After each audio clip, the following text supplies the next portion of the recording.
Namo tassa bhagavato arahato samma sambuddhassa. Namo tassa bhagavato arahato samma sambuddhassa. Namo tassa bhagavato arahato samma sambuddhassa. Ekayano ayam bhikkave maggo sattanang visuddhiya. Soka pariddhavanang samatikkamaya dukkhadomanassanang atthagamaya. Nyayassa adhigamaya nibbanassa saccikiriyaya yadidang chattaro satipatthanaati. Dear Dhamma friends, as you all know, we are discussing Satipatthana Sutta as the main topic on this Sutta teaching session nowadays. And Satipatthana Sutta is very popular one because it is one of the key suttas which explains Vipassana meditation, particularly the mindfulness, and then the later refinement and improvement of mindfulness, the mindfulness meditation, and again the briefly about the complete path. Now, therefore we can see actually there are three sections or three levels we can recognize in the Satipatthana Sutta. The first of establishment of mindfulness, that we call as Satipatthana, and then the development of the establishment of mindfulness. Once you have properly established your mind onto particular phenomena, now you are basically observing that phenomena. So that is there. And kind of a close examination, close investigation is there. Now as a result, there are certain insights are arising, and we need to maintain those insights. We need to improve those insights, and we have to behave fairly according to those insights. So likewise, there is a path to be developed, path to be practiced. So that is mentioned as insights and the path. That is Satipatthana Bhavana Gaminincha Patipada. So these three sections actually very precisely mentioned in the Satipatthana Vibhanga Sutta. And in the Satipatthana Sutta actually each kamatahan, each meditation method is embedded in a way to explain these three stages, we can say. Now we have discussed about Kayanupassana, then we have discussed Vedananupassana, Chittanupassana, and now we are dealing in the Dhammanupassana section. Now in the Kayanupassana section, actually Buddha takes the body as the main meditation object, main focus of attention, and various bodily processes and various bodily phenomena are used to enhance our mindfulness and the wisdom. Similarly, in the Vedananupassana section, various feelings happening in the body and in the mind are being used to develop mindfulness and wisdom. In the Chittanupassana section, various mental states, thoughts are being used to develop mindfulness and wisdom.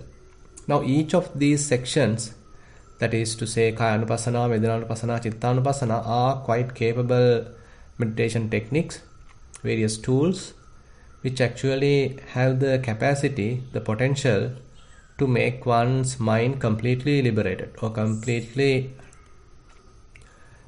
free from attachments, grasping. It could be temporary, but still one can clearly recognize that one's mind has at least temporarily completely liberated, completely become free from all the graspings. Now assume that one couldn't experience such kind of freedom, that kind of a non-grasping nature in the mind from Kayanupassana, Vedananupassana, Chittanupassana.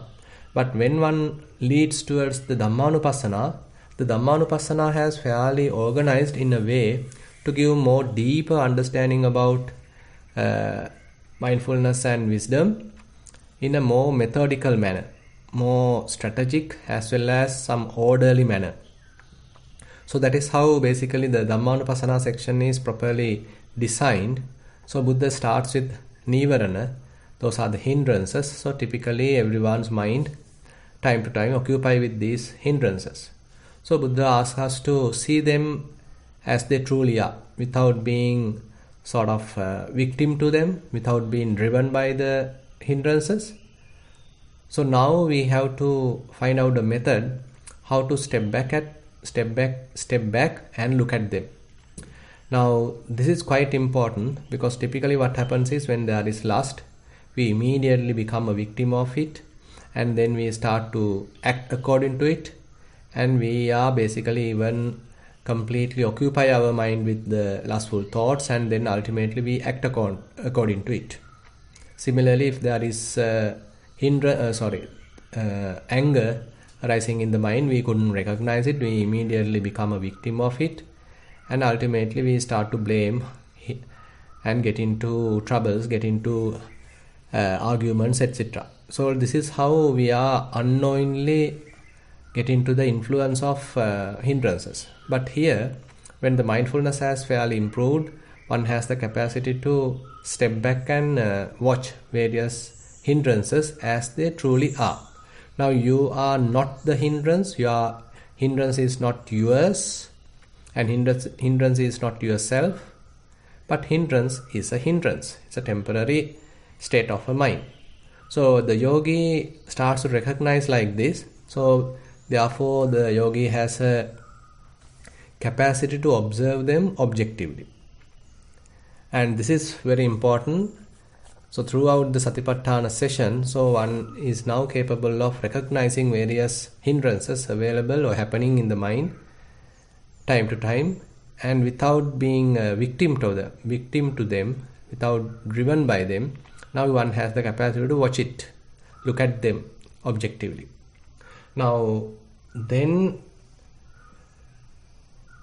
one's mind is fairly cleansed, purified, and if one is capable of understanding how these hindrances are arising and what are the causes, and again when they are available in the mind, what are the causes to remove them, to allow them to fade away, and when one's mind is free from hindrances, how to maintain such a freedom, how to maintain such a peaceful mind free from hindrances, are some areas that we can look into.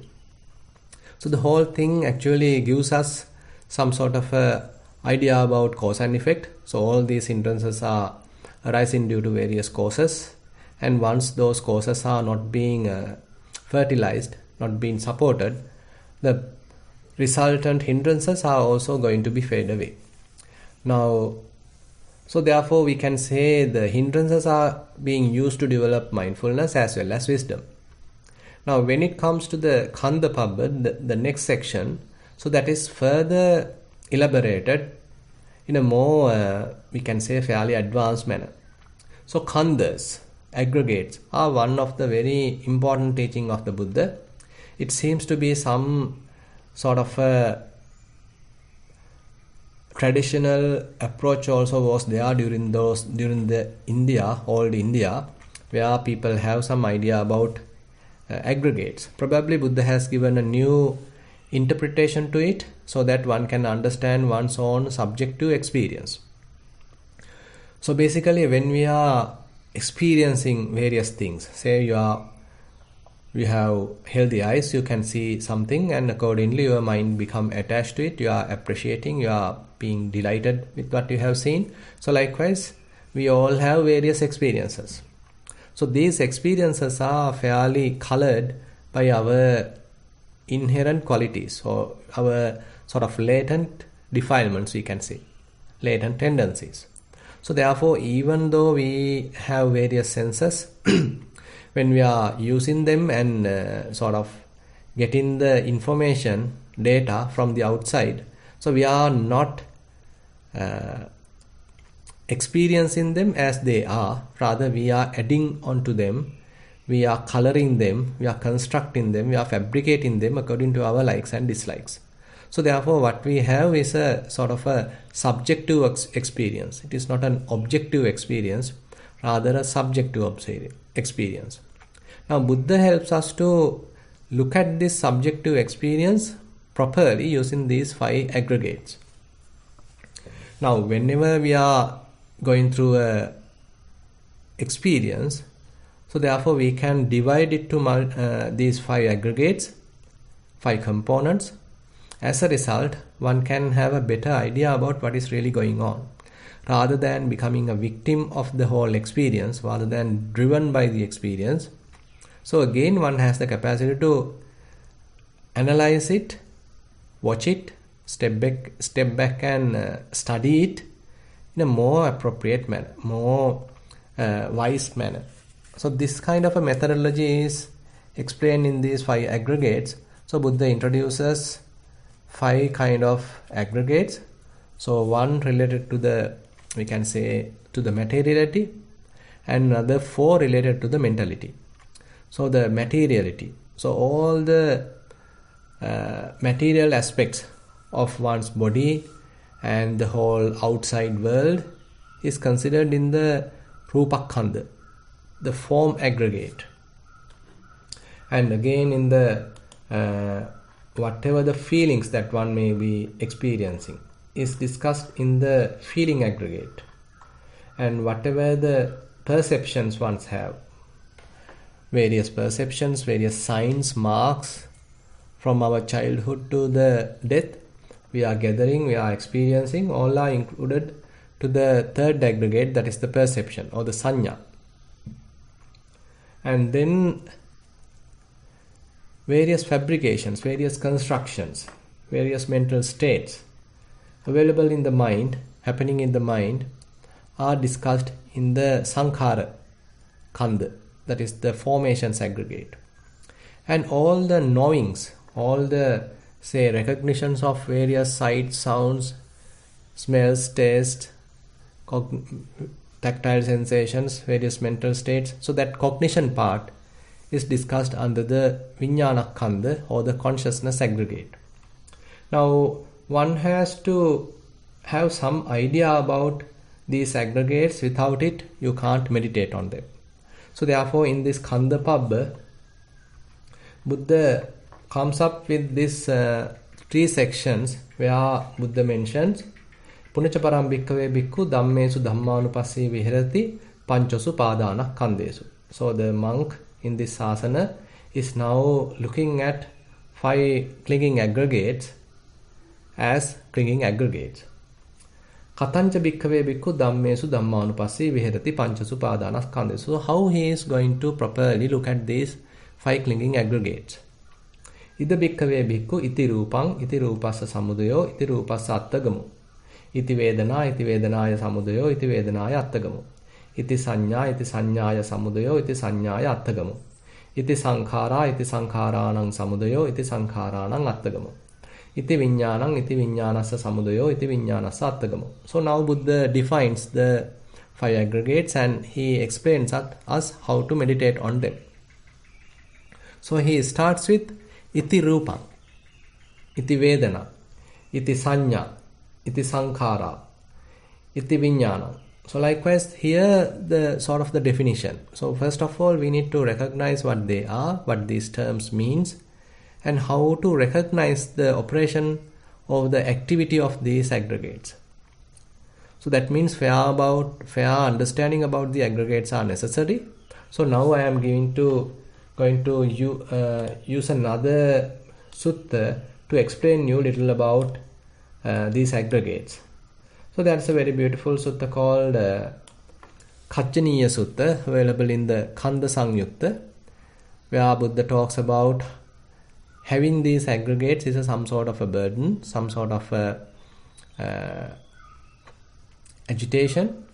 And anyway, he is explaining in this sutta what are each aggregate is meant. Now he asks, why bhikkhus do you call it form? So the Rupakkhanda, he is now explaining, why does it call form? So in the Pali it is called Rupa, Ruppana. The term Rupa or Ruppana has the meaning as deformed. And it can be deformed, it can be subjected to any kind of a deformation, kind of a change. So from what it is going to be deformed? When it is cold, it is deformed. When it is heat, because of heat, it can be deformed. Because of hunger, it get deformed. Because of thirst, it get deformed. Deformed by contact with flies, mosquitoes, wind, sun, serpents. So all are these external factors, And because of these external factors, this so-called form is subjected to any kind of a deformation, any kind of a, say, suffering, we can say, any kind of a disturbance. So it doesn't have the capacity to say, be free from all these difficulties. Rather, all these external conditions are time to time having an impact on the form, and as a result the form get deformed, form get agitated, form get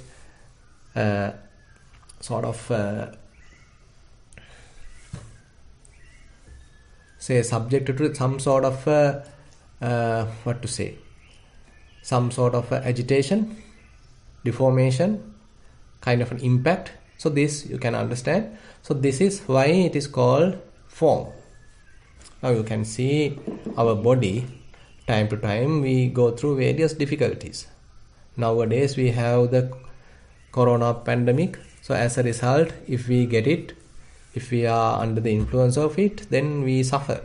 The body get the influenza, we body get the fever, body get the cough and phlegm, and all these actually various diseases have the capacity to deform the body, have an impact on the body, to make it diseased, make it ill. And similarly, if you are in a, say, going through a winter, so during the winter season, so if there is a huge snowfall, so your body going to be subjected to that.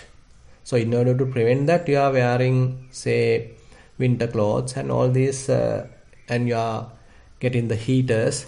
So because otherwise you can't maintain the body. This body is so vulnerable. And again, once the body feels hungry, so you have to feed it. When it feels thirsty, you have to drink something. So likewise, the body has to be maintained, because again and again it is being deformed and subjected to various difficulties because of these external conditions. Now when it comes to feeling, why does it call feeling aggregate? So there Buddha gives a very simple explanation here. It feels, because therefore it is called feeling. Now the feeling aggregate is the one responsible for feeling everything.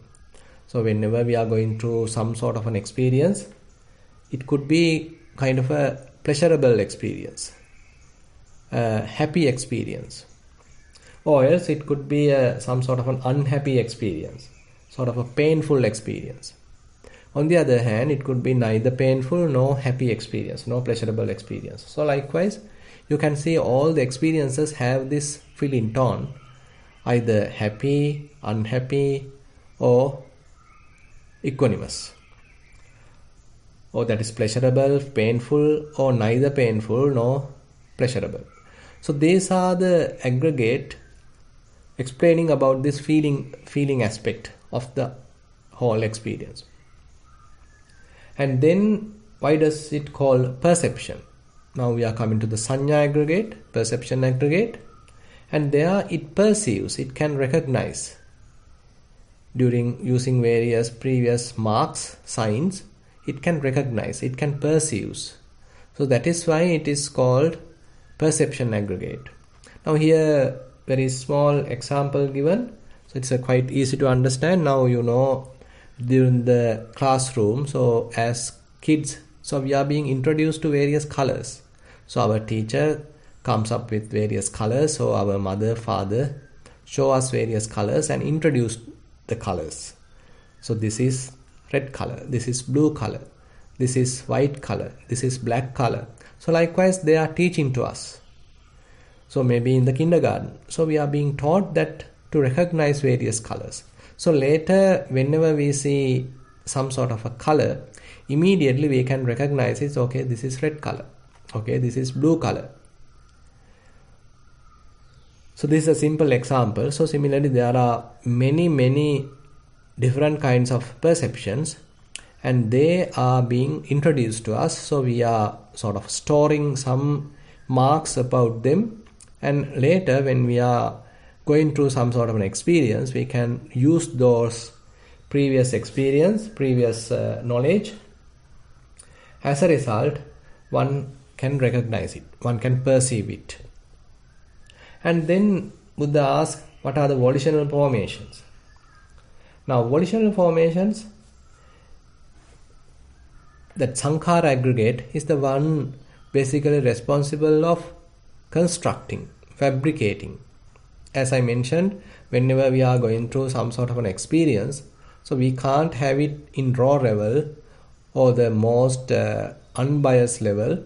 Rather, we do some sort of a fabrication. We do some sort of a coloring because of this aggregates. So the main aggregate responsible for that is the sankhara aggregate, sankhara khanda, formations aggregate. Now, whenever we see a form, say some sort of a form is there in front of us, and as a result, some sort of an image, actually an inverted image being reflected in our retina.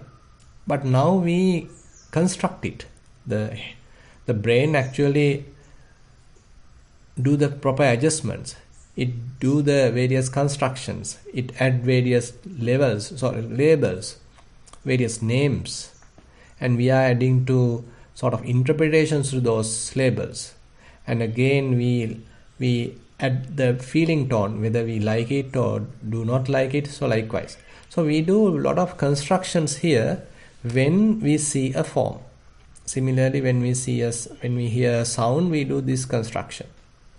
And even when we are going through some sort of a feeling, so we do the construction onto the feeling. So if it is some pleasurable feeling, so as we recognize the pleasurable feeling, we don't keep it as it is. We like to grasp it, we want to hold it, we want to own it, possess it, and as a result, we are adding more to it. We are constructing it, we are fabricating it. Similarly, when there is a perception, assume that there is a little mental image appears in your mind. Now you don't simply recognize it as a mental image, rather you add a label to it, you have likes and dislikes to it, and you give a name to it, and you are now imposing certain personal experience to it. As a result, it becomes a kind of a strong something. It was a simple image, we can say a mental image at the very beginning, but now, so we have constructed so much of additions to it, we have fabricated it, so ultimately it becomes a complete fantasy even. So we are now in a big story. We have weaved a story just because of just starting from this small mental image. So likewise, you can say even when we start the perception, so we don't keep it as it is. We do a lot of constructions onto it. We fabricate it. Similarly, when there is say a thought, suppose you get a loving kindness thought in the mind. So once you recognize it, you don't just keep it there. You are further enhancing it. You are spreading it. So likewise, you can do a lot of constructions, enhancements. Now it is common to all the wholesome states, unwholesome states. So all these formations are being further formed, are being further constructed, further fabricated in the mind. Now whenever we do some sort of a cognition, say you are cognizing a sight, you are cognizing a sound, you are cognizing a smell. So likewise, whenever using the faculties, when we do some sort of a cognition, we don't just stop there, we do the fabrication, we do the construction. So this is the operation of the sankhara aggregate. And the consciousness aggregate, there Buddha mentions, so why it is called consciousness aggregate? Because it cognizes. And here Buddha gives another simile, another example actually. So what does it cognize? So he gives it with respect to the tastes in this sutta. So there he mentions, when it is bitter, it cognizes it as bitter. When it is sour, it recognizes it as sour. And when it is sweet, it recognizes it as sweet. When it is sharp, it recognizes it is sharp.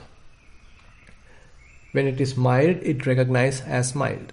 When it is salty, it recognizes as salty. So likewise, various tastes are very clearly recognized, very clearly cognized by this consciousness aggregate. Now this is in a way kind of a simple explanation where Buddha gives about various aggregates, and some other places further these are explained. Say for example in the perceptions. So there Buddha talks about, say, perceptions related to the sights, perceptions related to the sounds, perceptions related to the smells, perceptions related to the tastes, perceptions related to the tactile sensations, and perceptions related to the various mental phenomena. So you can see it's a kind of a wide range. It is not just a very limited area, but it's a vast area being included or discussed under 5 aggregates. And again, it is not only the present aggregates, it is included even the aggregates which has already completed or already passed. What you call the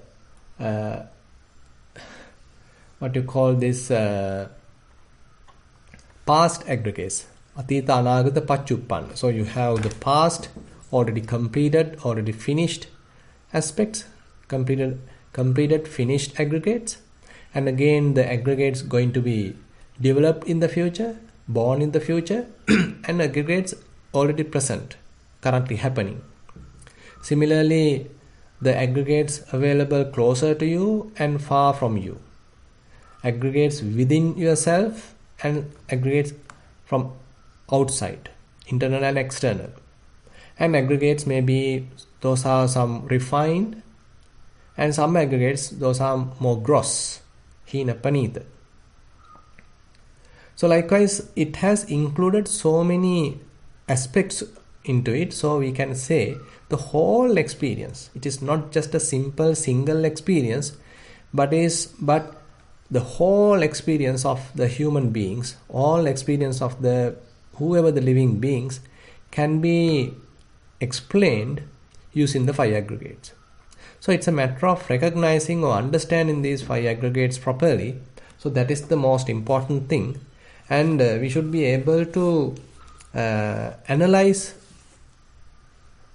whenever we are going through an experience according to these 5 aggregates. Say for example, now we are listening to Dhamma sermon. So I am preaching, you all are listening. So this is an experience. So we can analyze this experience according to 5 aggregates.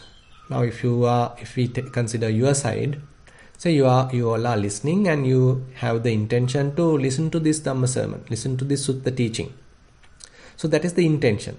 That is the actually the Sankhara aggregate, formations aggregate in this experience. So you basically was motivated by that intention. I want to participate to this session. I want to listen to this Sutta teaching.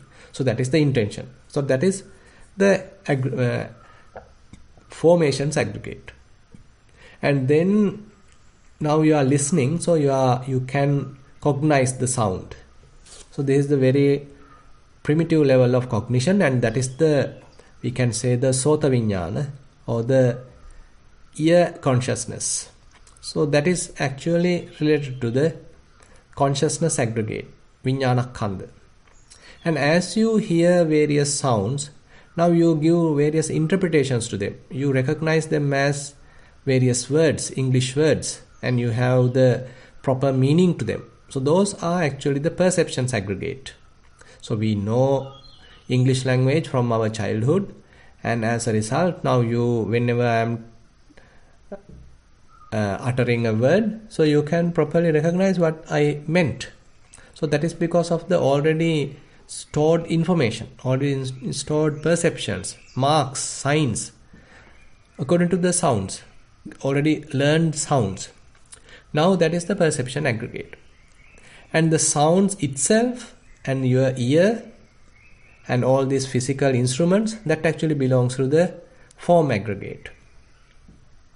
And now assume that you are having some sort of a equanimous feeling, because now I am just explaining some drive information, we can say. So not much of interesting in a way. not makes you much happy, but rather some data, some theory. So it may be kind of an equanimity that you may be feeling. So that is actually the equanimous act. That is actually the feeling aggregate. So likewise, now you are this listening to Dhamma, that is the experience, can be properly analyzed by putting properly to each and every aggregate. Now each and every experience therefore have these 5 aggregates, and once we do that sort of an analysis, there you can recognize there is no I here, there is no person here, there is no individual here, but rather it's a combination of various aggregates.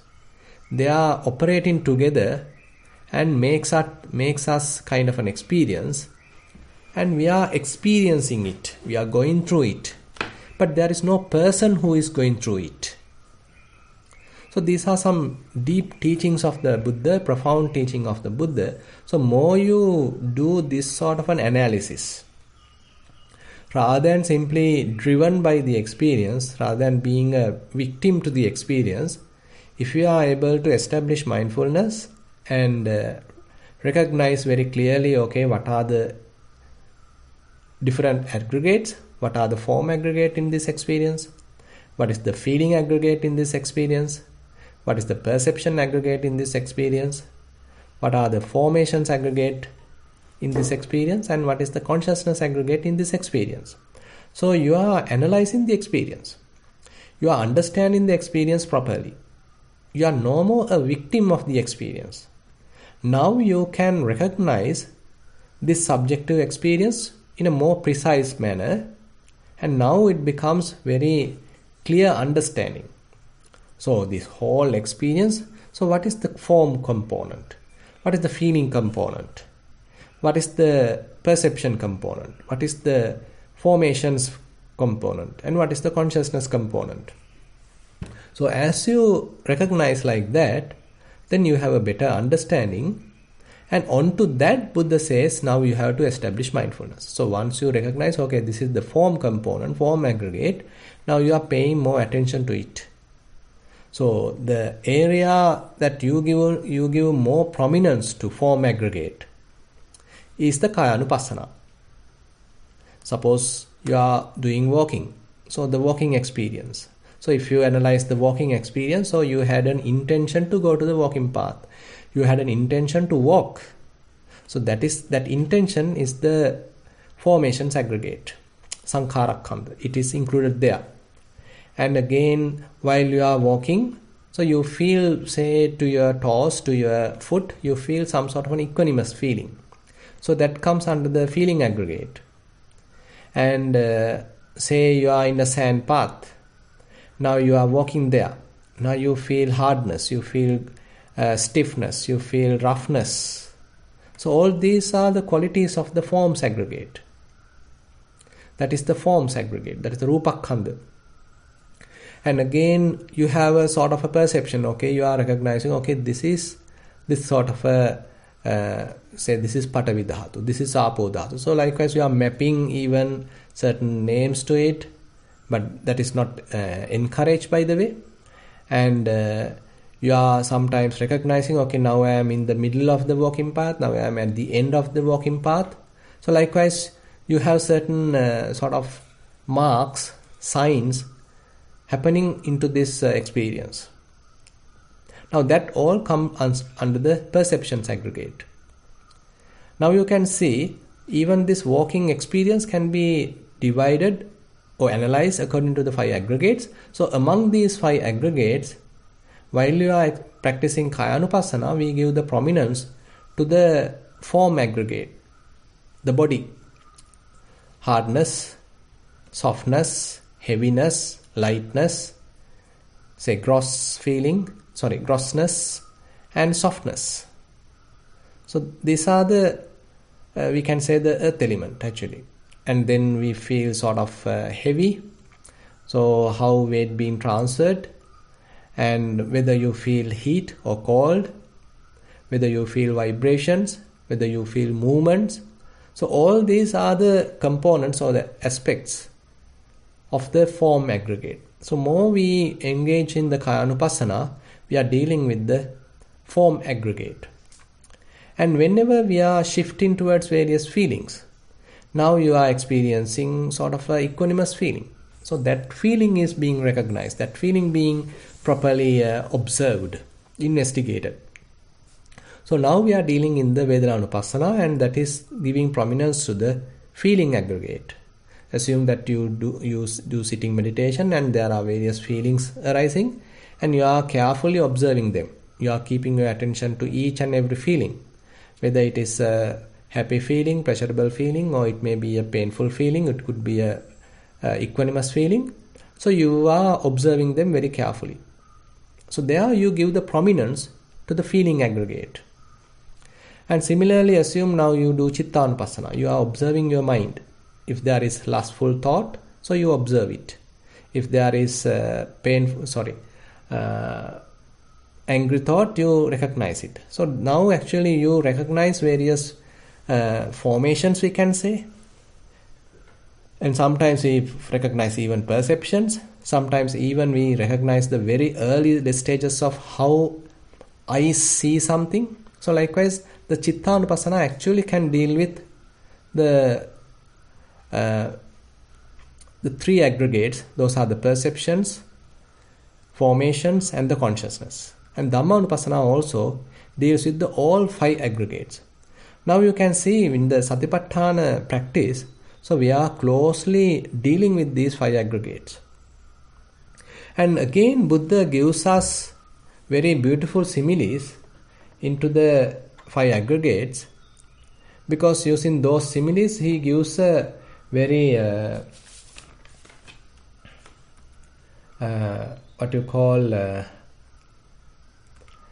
very interesting and very eye-opening kind of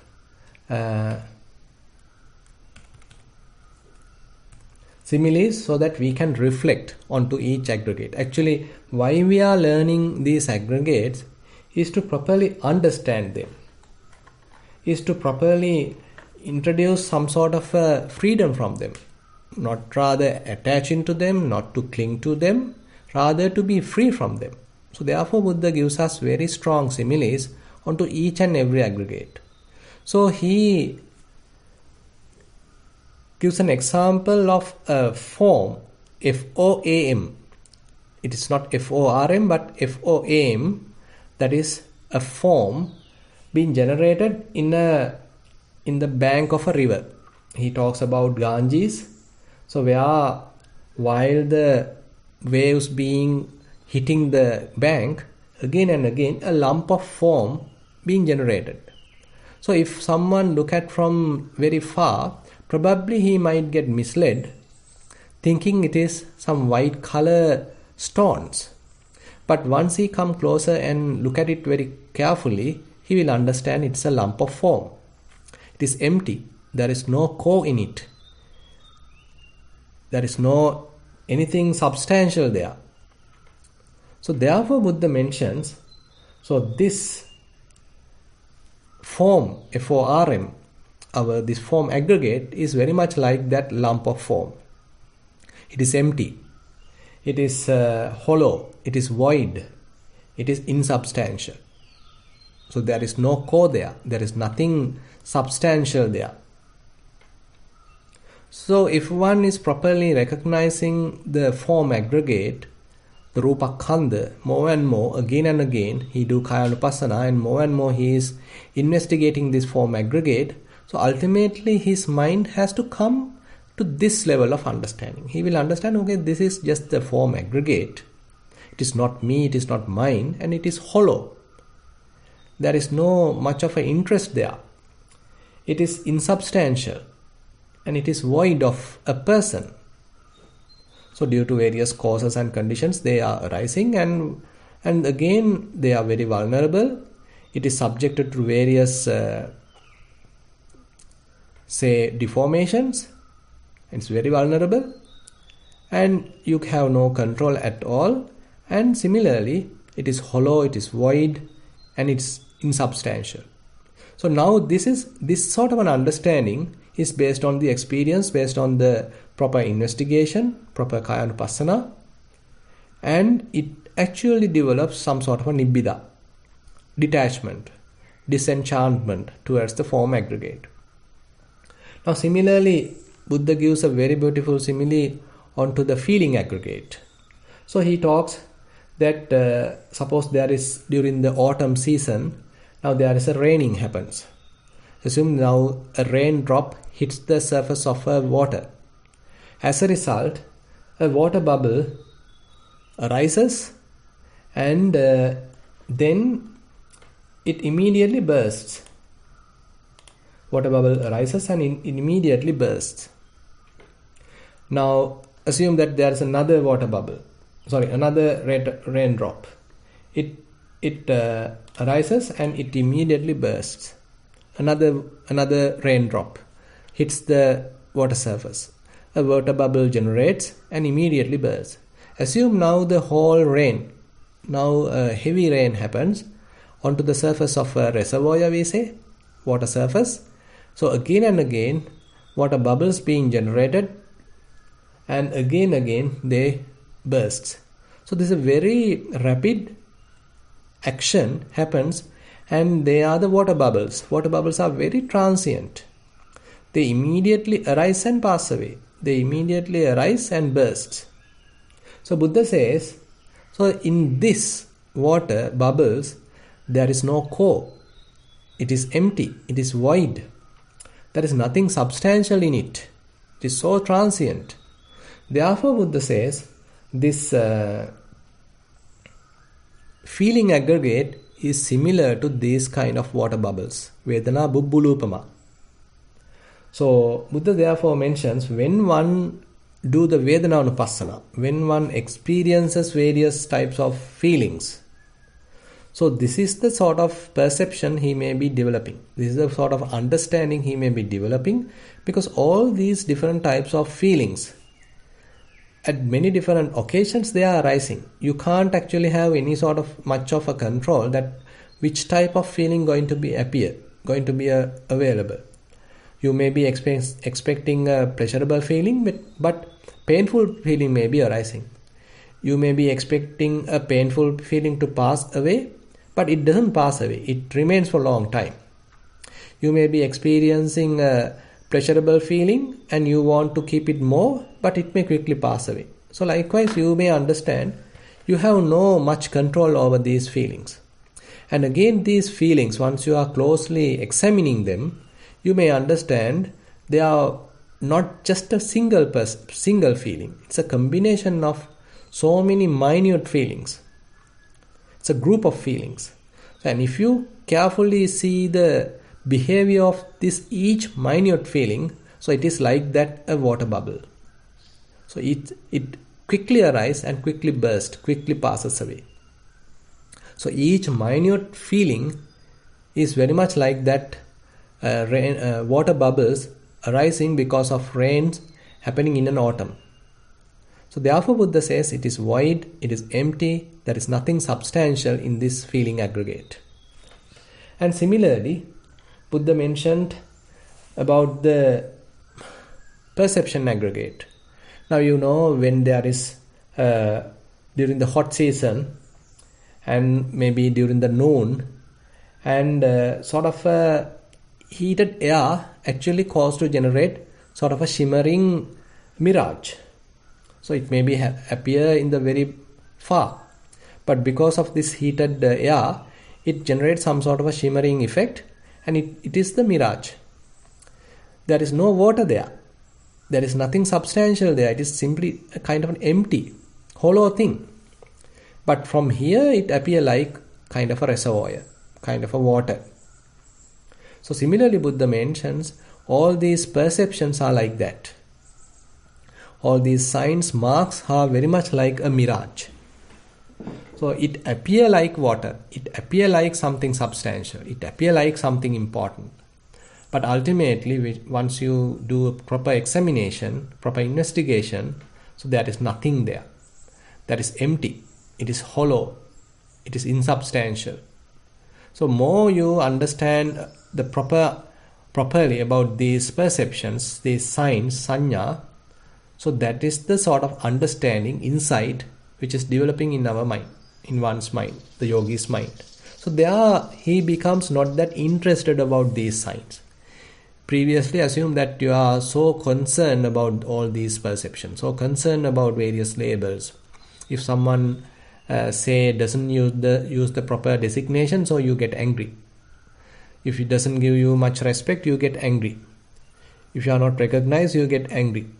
So likewise, there are so much of perceptions there, but more you properly investigate this perception aggregate, so you understand they are simply labels, they are simply marks, they are simply signs, they are simply perceptions of the mind. And therefore you consider them now as empty, they are hollow, they are insubstantial. Now you have less attachment to them, you grasp them less, and you have a detached attitude towards them, you have some sort of a dispassion towards them. So this is the result of proper practice which you do onto the perception aggregate. And when it comes to the formations aggregate, so there Buddha mentions that a man was in search of a hardwood, and he is going to say maybe a forest or any other place, and assume that he come across a banana tree. So he cuts the root and he cuts the leaves, and now he has the banana trunk. Now Buddha says he do some sort of a peeling, and he unrolls the coils, and he remove one coil after the other, and ultimately he can't get any hardwood because it's a banana tree, it's a banana trunk. You know, in the banana trunk there is no hardwood. It's all the kind of layers are there.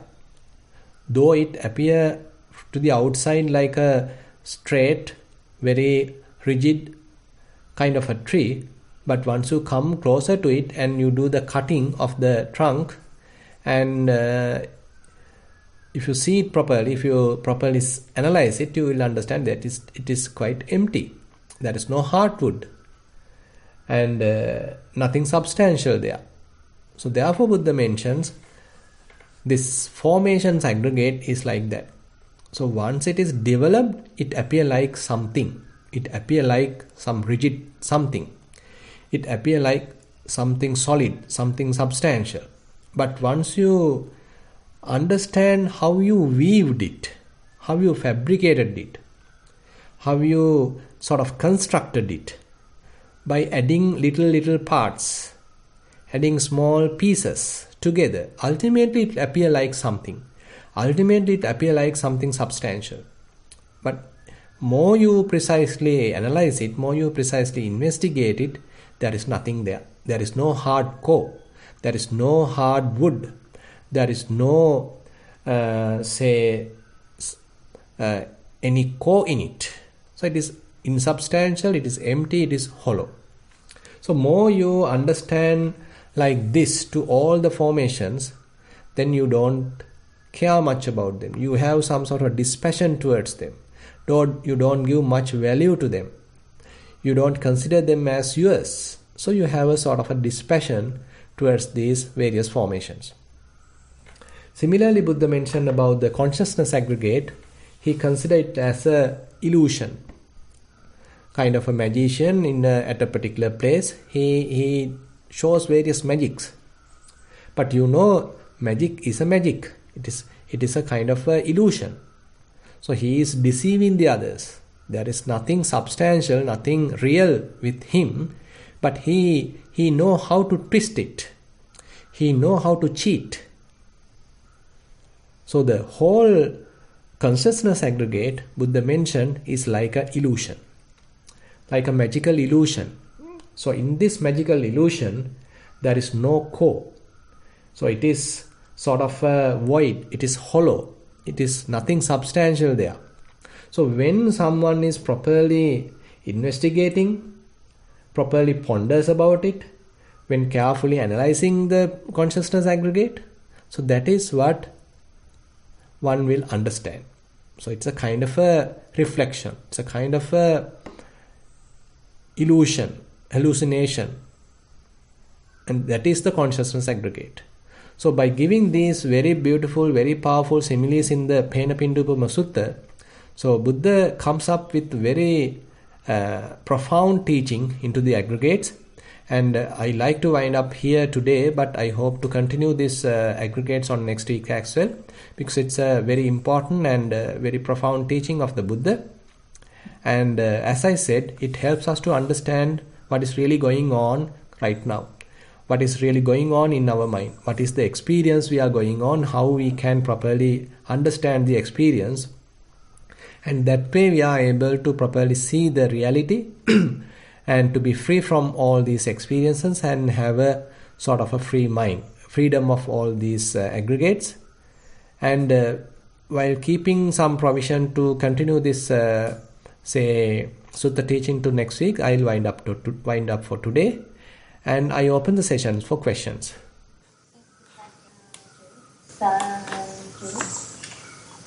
So everyone, due to just security reasons, we have disabled the chat function with other participants, but you should be able to still send your questions to just the host using the chat feature. So that's one way you may ask questions, or the other way is to raise your hand. We have one right now with Pri's phone, and then we will allow you to unmute your phone. So Pri, I will please unmute your phone. See if you can do it. Okay, good. Yeah. Go ahead. Thero Swami Mahansa. Thero Sannai. Swami Mahansa, when I do meditation, sitting meditation, normally I go to a place a state where I feel only energy, just changing energy only. And I was doing it, I was kind of trapped there, didn't know how to go beyond. And I got advice from you, and you asked me to keep on practicing. And when I was practicing today, I got to a place where I could not feel anything. There's no energy, nothing. It was like I was awake. I'm sitting, but I don't feel any sensation at all, not even energy. And but I felt like cooling, very comfortable sensation around the body, but I could not recognize where I feel it, because I could not feel the body or sensations or anything. And but my mind, at the same time, my mind was watching. It's watching to catch any sensations, to see whether anything coming out. And I was there maybe around 5 minutes, but then I felt sleepy because I didn't know what to do.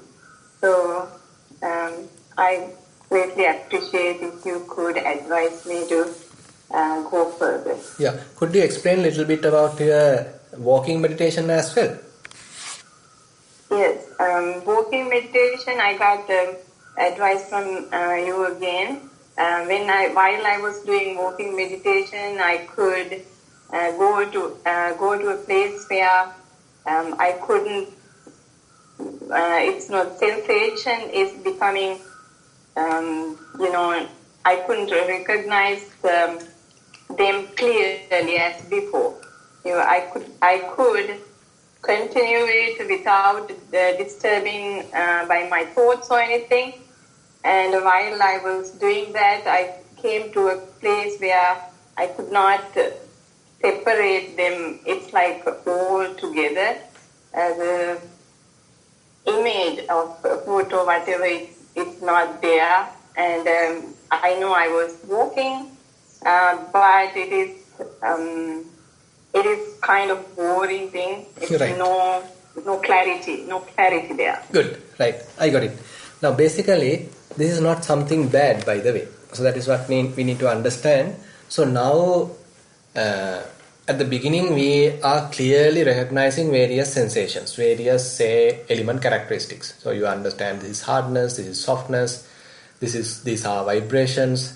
So likewise, you can understand all these subtle details very clearly. But as you are continuing your practice, so you are coming to a region, so you understand, okay, they have the nature to arise, they have the nature to pass away, they are very fragile, they are very transient. So likewise, you get that sort of an insight and you are continuing your practice. So as you continue this practice, so then you are coming to a stage, now everything become like blurred. Everything become like a flux. So that you can't now really recognize, distinguish whether this is hardness, whether this is softness, whether this is heat, whether this is cold, whether this is vibration. So everything appear like a flux. Now it is quite boring. It is because this precise information, the clarity, or the various names, various tastes, various colors, various different behaviors. This is how we are experiencing some sort of a happiness. We are experiencing some sort of a pleasure. But now everything appear like a flux. Everything appear like blurred.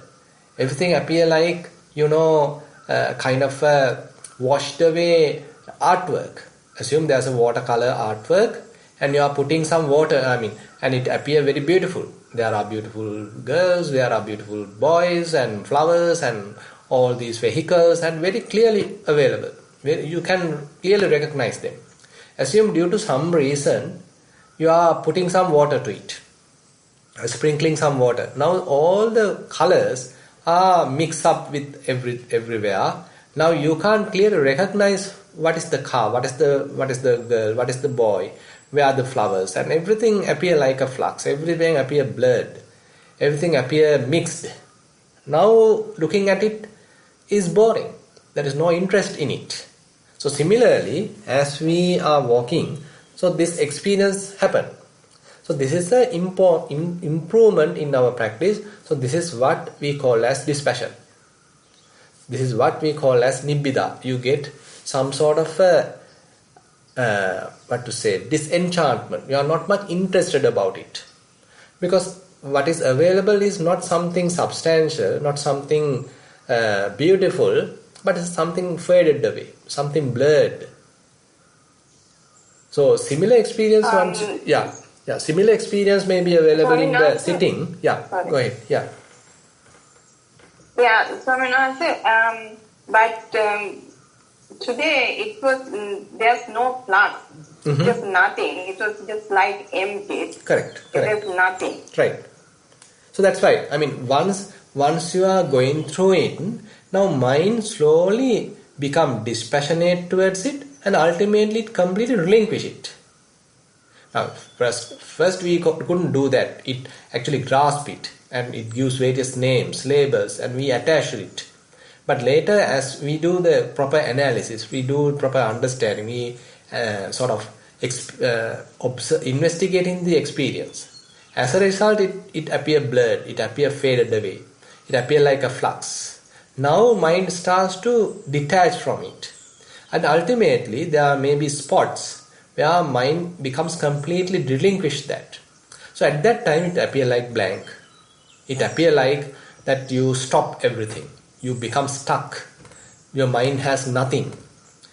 So in the sitting also your mind has nothing. So you are going through this cycle, and at certain region, at a certain level, so mind completely becomes stuck. It has nothing to hold.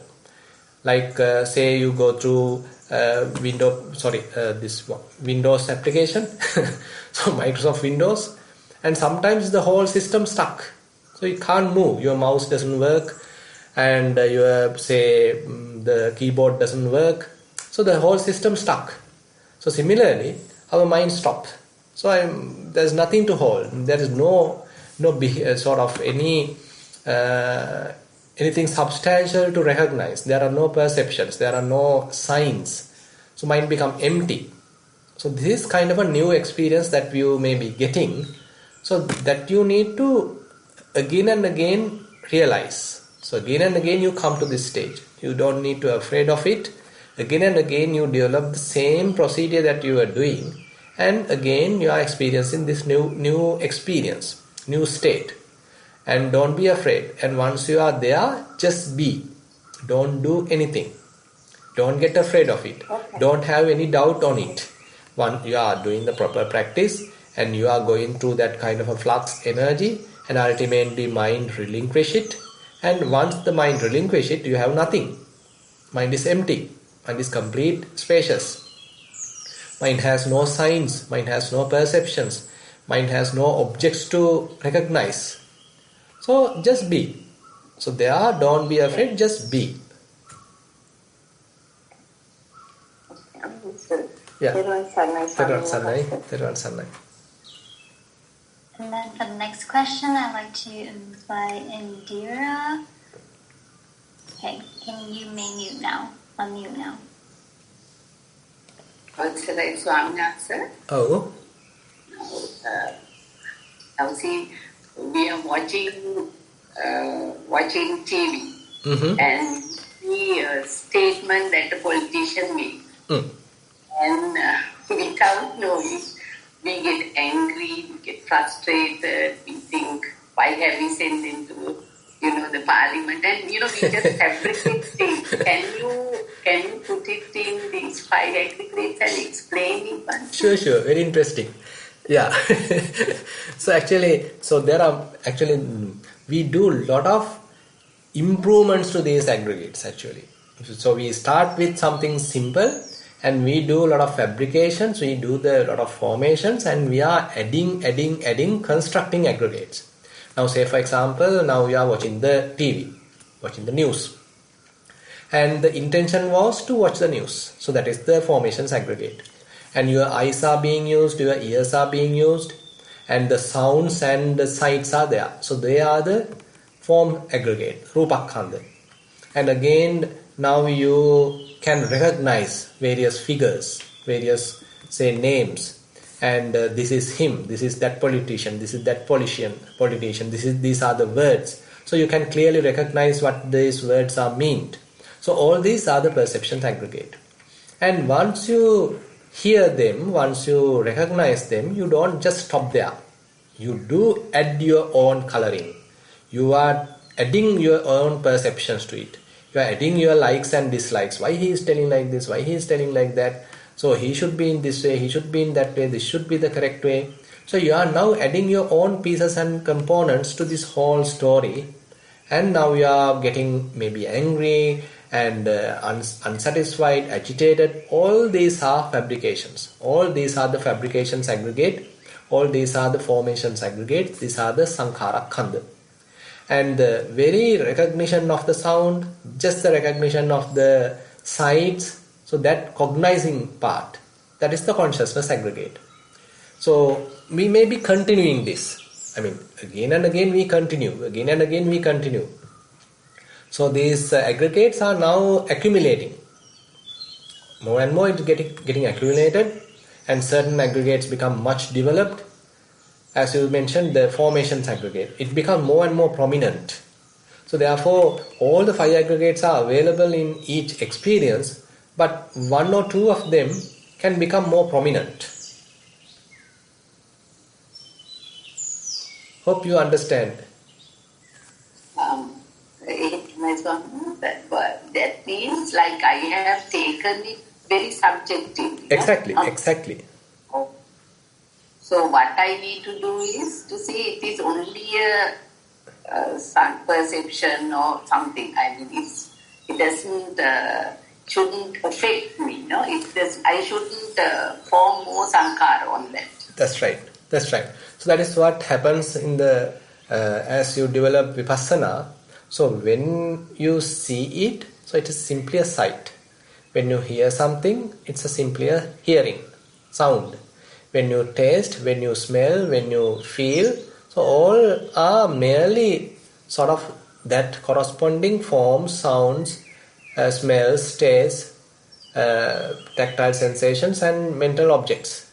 And we get the ability to stop there. Ditte ditta mattam bhavissati. Sute sutta mattam bhavissati. Mute muta mattam bhavissati. Viññāte viññāta mattam bhavissati. So we have the capacity to stop there. So we are now not adding aggregates. We are not fabricating aggregates. So we are not putting our own colors to them. We are not weaving thoughts onto them. We are not making any story onto them.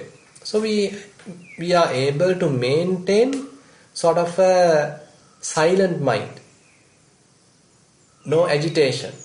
There is no inner chatter. There is no thinking. There is no storytelling. So simply watching, simple hearing, simple tasting, simple going through of some experience, but mind is silent. So your inner nature become calm.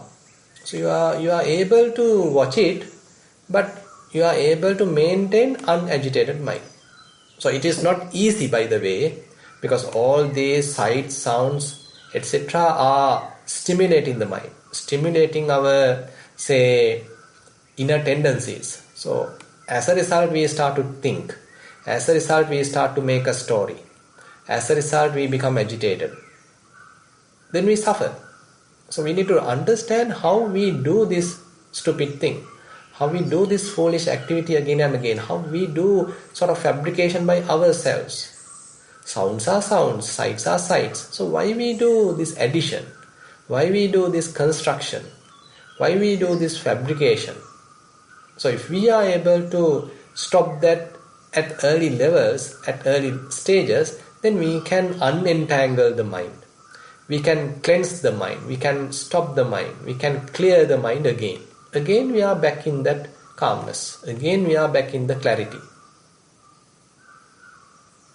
My son, a lot of clarity. Yeah. Thero Sannai.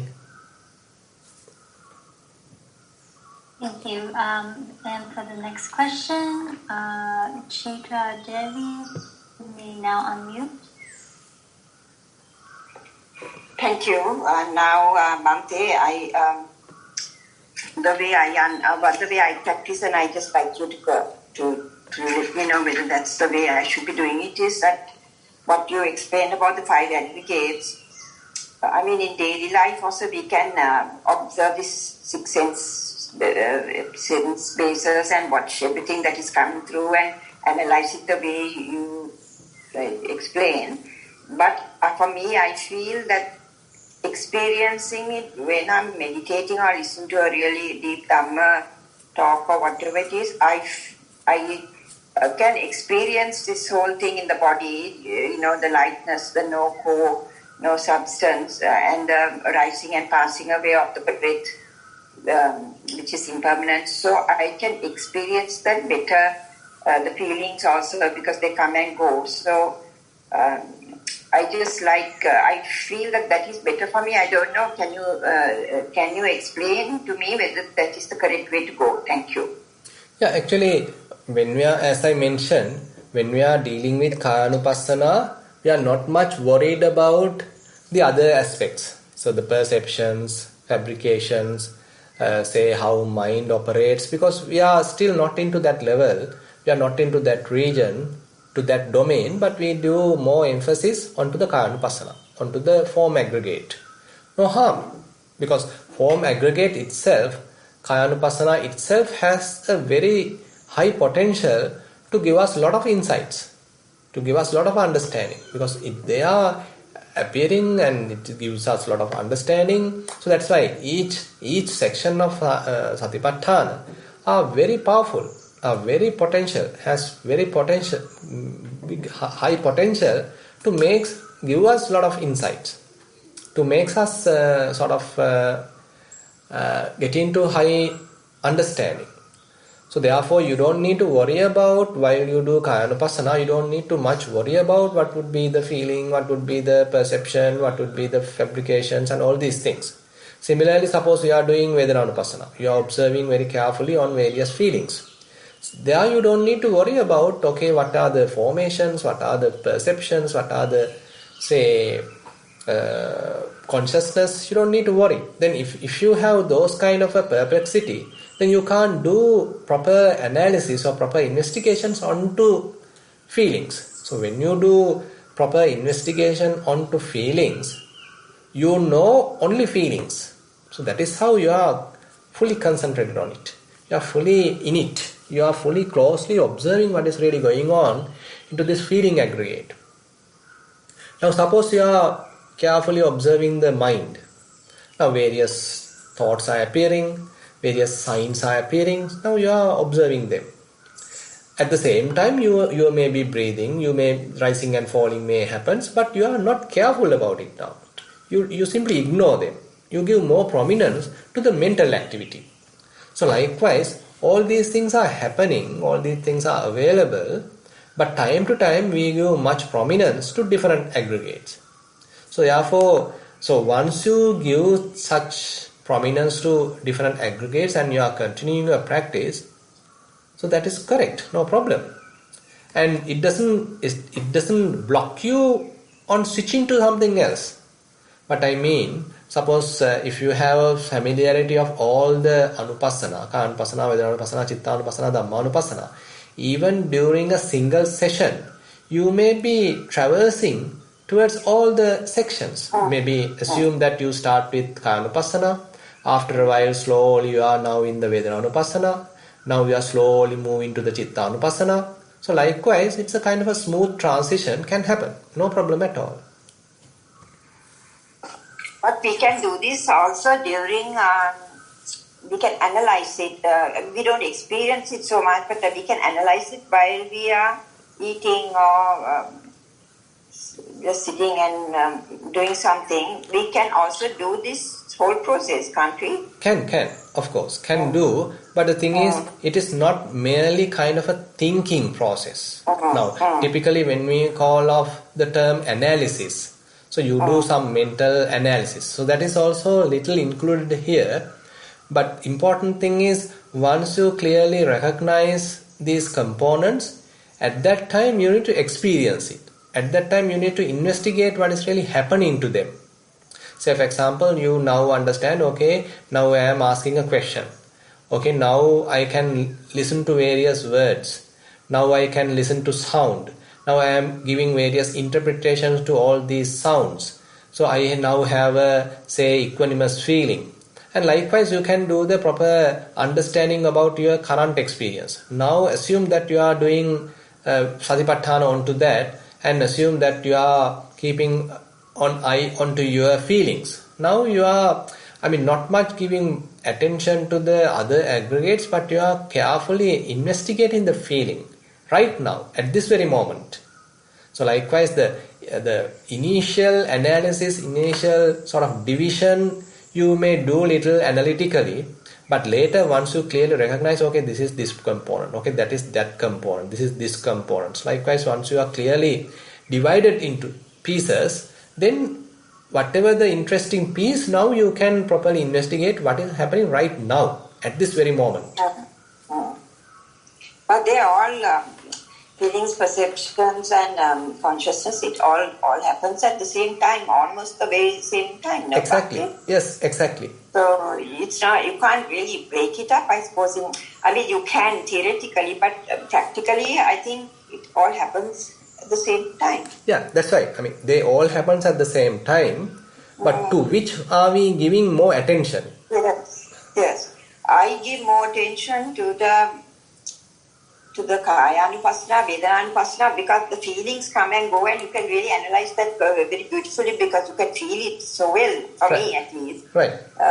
And even the breath, even though it's so fine and so minute, you still can see those particles. So for me, I stick to those two, but I do go to the Dhammanupassana as well because that's part, you have to then, come to analyze the Buddha's teaching. So I do it like that, Bhante. Yeah, no problem. Actually, Dhammanupassana is not about Buddha's teaching. That is... Well, it's about the analysis. That is the analysis. Yeah. Right? So basically, you are seeing those in your mind. Yes. So yes. And experiencing. Exactly. You are experiencing now when there are angry thoughts available in the mind. So you recognize it. You understand how they arise and how they pass away. So you are You are observing those phenomena in your own mind, in your own body, right now, at this very moment.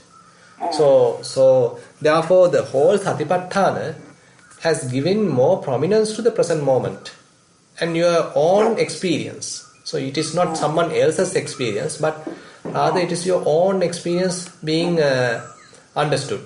And even when someone else is going through some sort of an experience, now you have a even kind of a, what you call this kind of a knowledge, inferential knowledge of what he is going on or what she is going on, because you already have gone through such experience before and you have properly observed it, properly investigated it, and you know the quality of the mind, you know how the body was like while you are going through that experience. And similarly, you can, when someone else is going through such experience, you can inferentially feel it, you can inferentially understand about it. That is the internal and external that Exactly. Buddha says, right? Exactly. Ajjat iti ajjattang va kāye kāyanupassī viharati iti bahiddhā va kāye kāyanupassī viharati. Yes. Right. Thank you, Bhante. Yeah. Okay, it seems we all have only that question. So there seems to be no other question. So if there is no... Yes, that's correct, Bhante. Yeah. So if there is no any other question, I like to wind up the session today. So we'll share merits and we'll wind up the session. Ettavata cha amhehi sambatang punya sampadang sabbe deva anumodantu sabba sampatti siddhya.